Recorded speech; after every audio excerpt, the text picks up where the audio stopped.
Hi,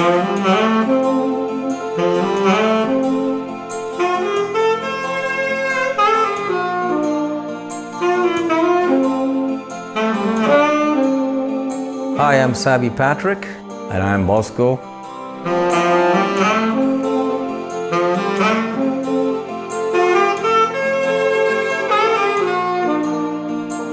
And We are the Blackjacks.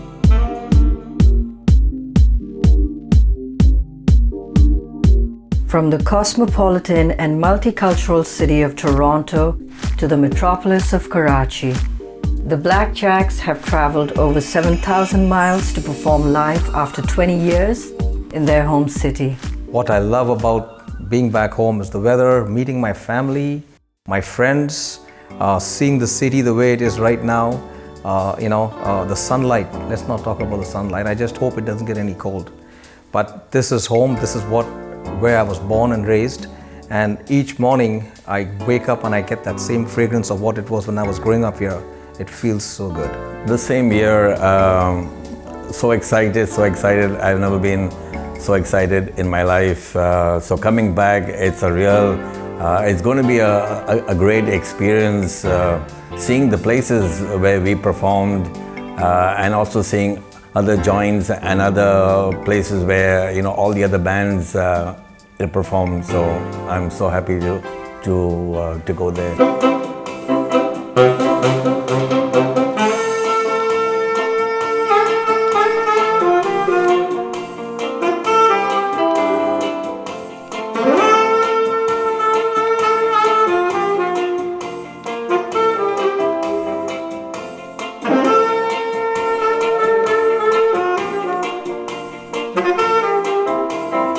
Music was a family affair for both musicians. I think I must have been about 10 or 11 years old when I started listening to my mother actually.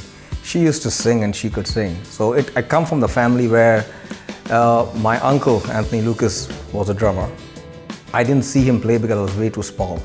But just to give you a background of what it was, my late cousin Freddie Barrel, very good drummer, my other cousin Francis Sebastian, a singer, my two brothers Leslie and Peter, they were also in bands and they would play. So I grew up in a family and an environment where music was always there. I started off first taking the guitar off my brother Leslie. He was a left-handed guitar player. I started wanting to know to play the guitar. He had to switch his guitar, give it to me, and I started playing the guitar. From there, I joined my one and only place where I think I got my roots was at St. Patrick's High School band. I joined the band in the school era, and I was given the euphonium to play. At my height and age, I couldn't carry that instrument, and I moved down to the slide trombone. And from there, I took on to play saxophone. I must have been about 7 when I used to hear my dad sing songs, and pardon me boy, is that the Chakanika choo-choo on 29? And then he used to sing also some Portuguese song because my dad was born in Goa. Mama eu quero chupar. So I think by hearing him sing, I used to also try to sing the words. Now where the music, we only had a small radio, and we used to get the 1:30 program and the 10:30 program at night, and sometimes we had in a radio salon in those days, but still the quality of the music wasn't all that there. So that was the only thing which got me trying to get involved in music.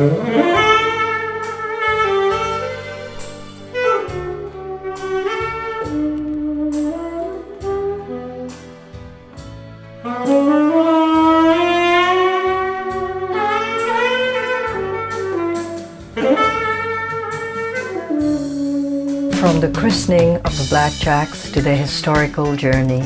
The band formed in 1978, and when I joined, I think it was 1982 when Trevor Davids was leaving, to Canada. I got into the music scene with the Blackjacks in 1980, and I think I was very fortunate, very fortunate, to basically get into a band as the Blackjack, well-established band. most musicians who were that age, who were coming up, went into this hub, village restaurant. From there, they would be picked up by other musicians and then move into a bigger band. I think I am the only person that went straight in from my hall room right onto the stage at Cover Restaurant with Blackjack, and for me to thank on that was Trevor DeMello.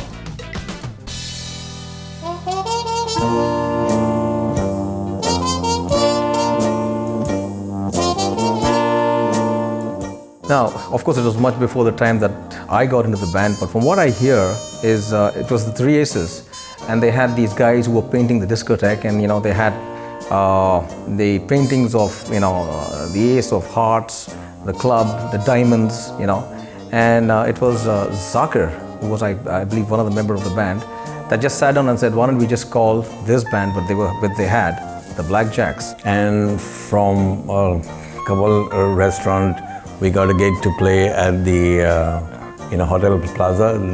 The disco was called Casablanca, and we did there for about a year and a half, and then we got a contract to play at the Rawalpindi Intercon. We did that for a week during Christmas time, and after that, when we came back, we were at the Taj Mahal. Trials, tribulations, and a place called the Hut. Sabi and Bosco reminisce about the slow decline in the live music industry. So I'm told, this is prior to me joining in, it was 1979 where, the Blackjacks did not have a contract as such. And there was this place called the Hut.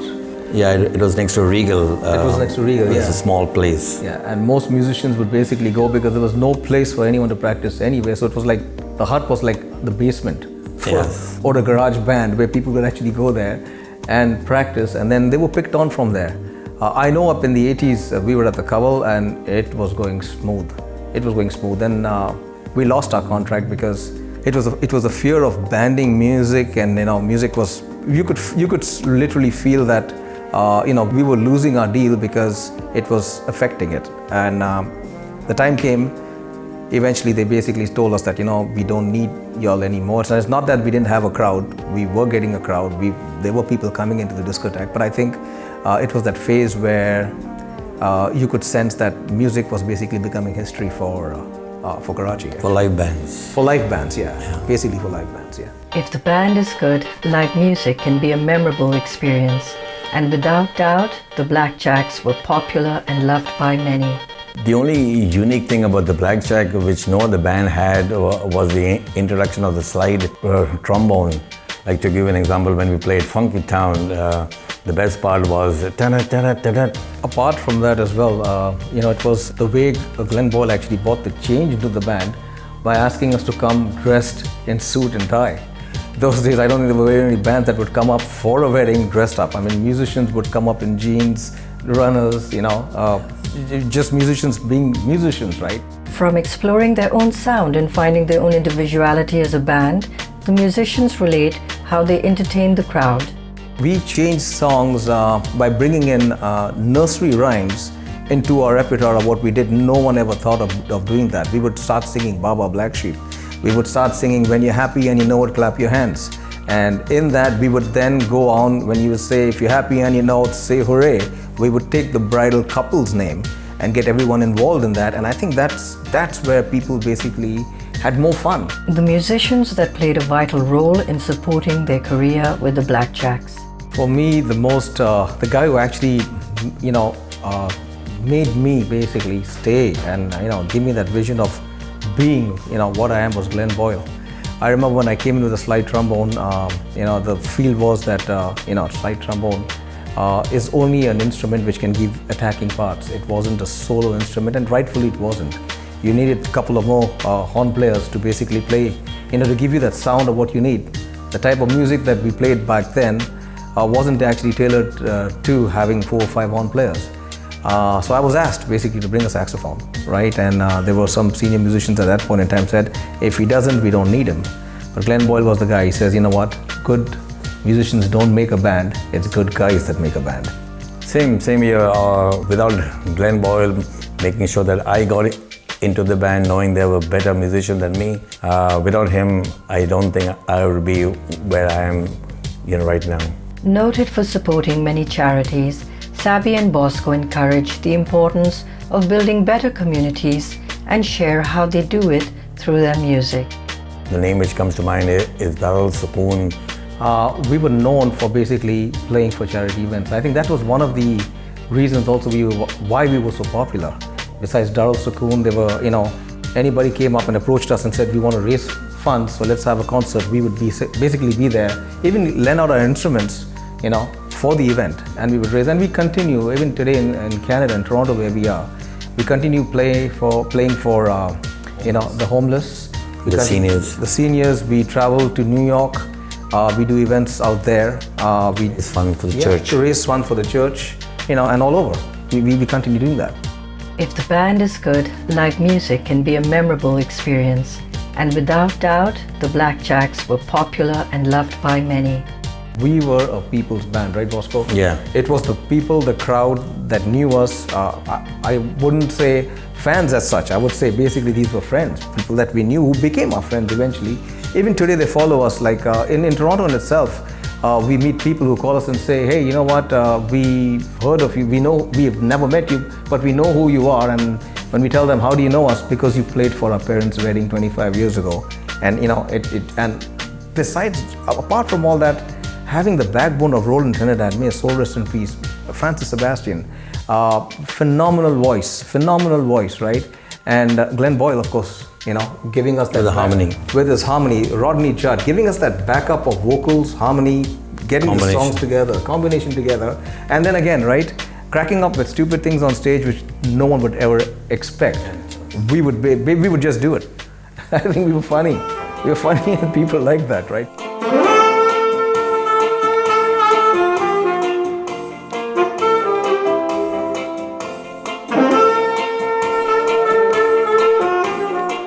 The live music business in Karachi was becoming less lively, and soon the musicians found themselves leaving the city and reuniting in Canada.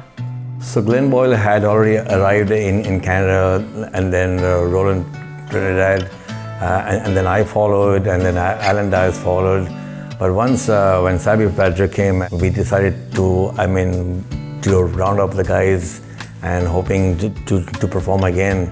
And with a few practices and with a few instruments, we made a big hit. We were booked by the Canorient, Bombay GOA. Connection. It was all basically the GOA. Tanzanite, Canorient, GOA. Bosco and Sabi relate how close they were as a band, the pranks and the laughter that kept them united over the years. Unlike other bands, we were more like a family band, like a friend band. We got along very well.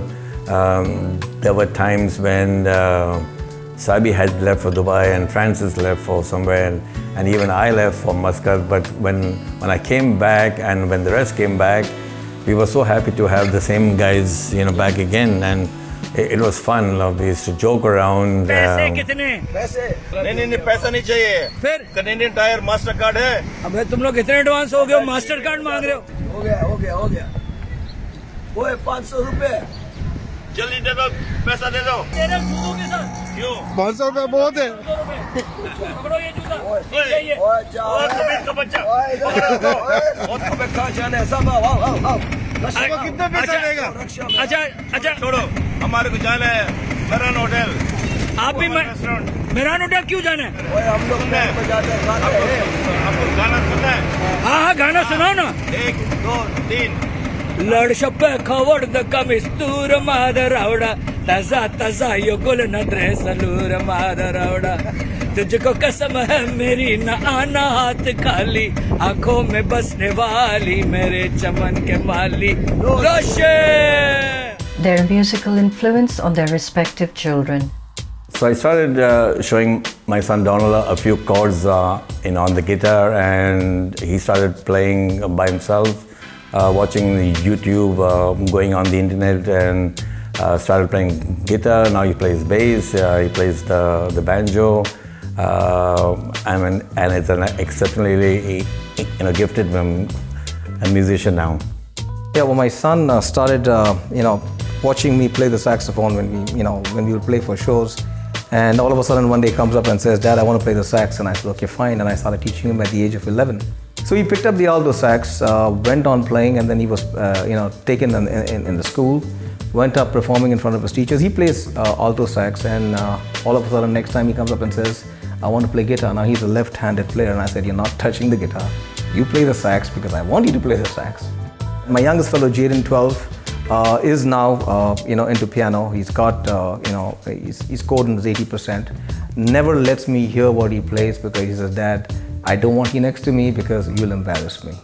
So my daughter Nikita joined Michael Powers and came up with playing the flute. Picked it up, took an interest to it, and then she went down into singing. I put her into classes. Sings well, but somehow the music for her is it's not as committed as the way she would, I would want her to be.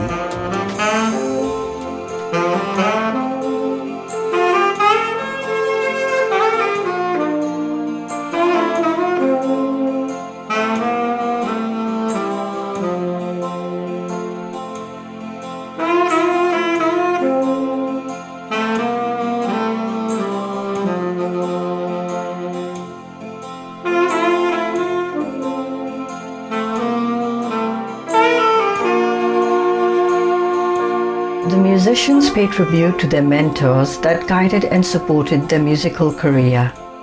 My musical career, I always do appreciate people who have taught me and made me what I am as a musician. So starting off with Gouveia, for him teaching me in the St. Dominic Saviour choir, and then Peter Paul Fernandez for bringing me into Captivators, Richie D'Souza for bringing me into Dad's Gratitude. So I really have to thank these three musicians. Oh, for me, like I said, I started off with slide trombone, and I would like to give credit to Aladdin, who was the military bandmaster at St. Pat's, and then John Montero, who was basically the band leader.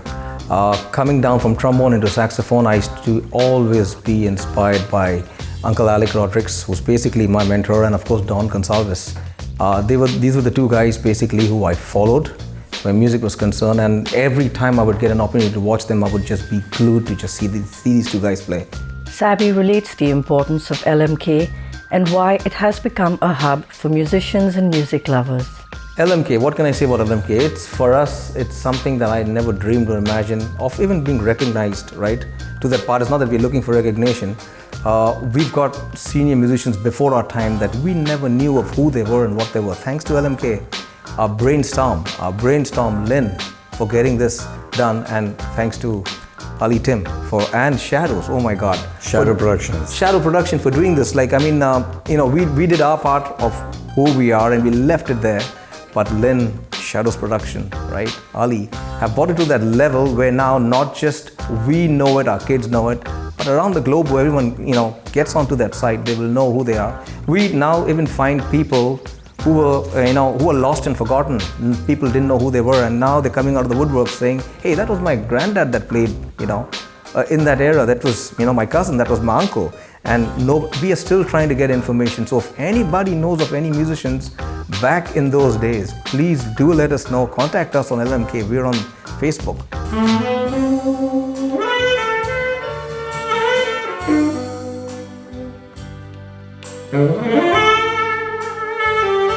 The Blackjacks share their transition from a live band to DJing, not just in the GTA, but the neighboring USA. So what DJ Blackjacks is, after the band split up, Bosco calls me up and says, "You know what, musicians may come, musicians may go, but Blackjacks should live forever." And I said, "How the two of us are going to do this?" So he suggested just add DJing to it and I'll take over the DJing part of it. Also thanks to the latest technology we have now in backing tracks, so we just play the certain songs which we play through backing tracks, so it sounds like a whole band anyway.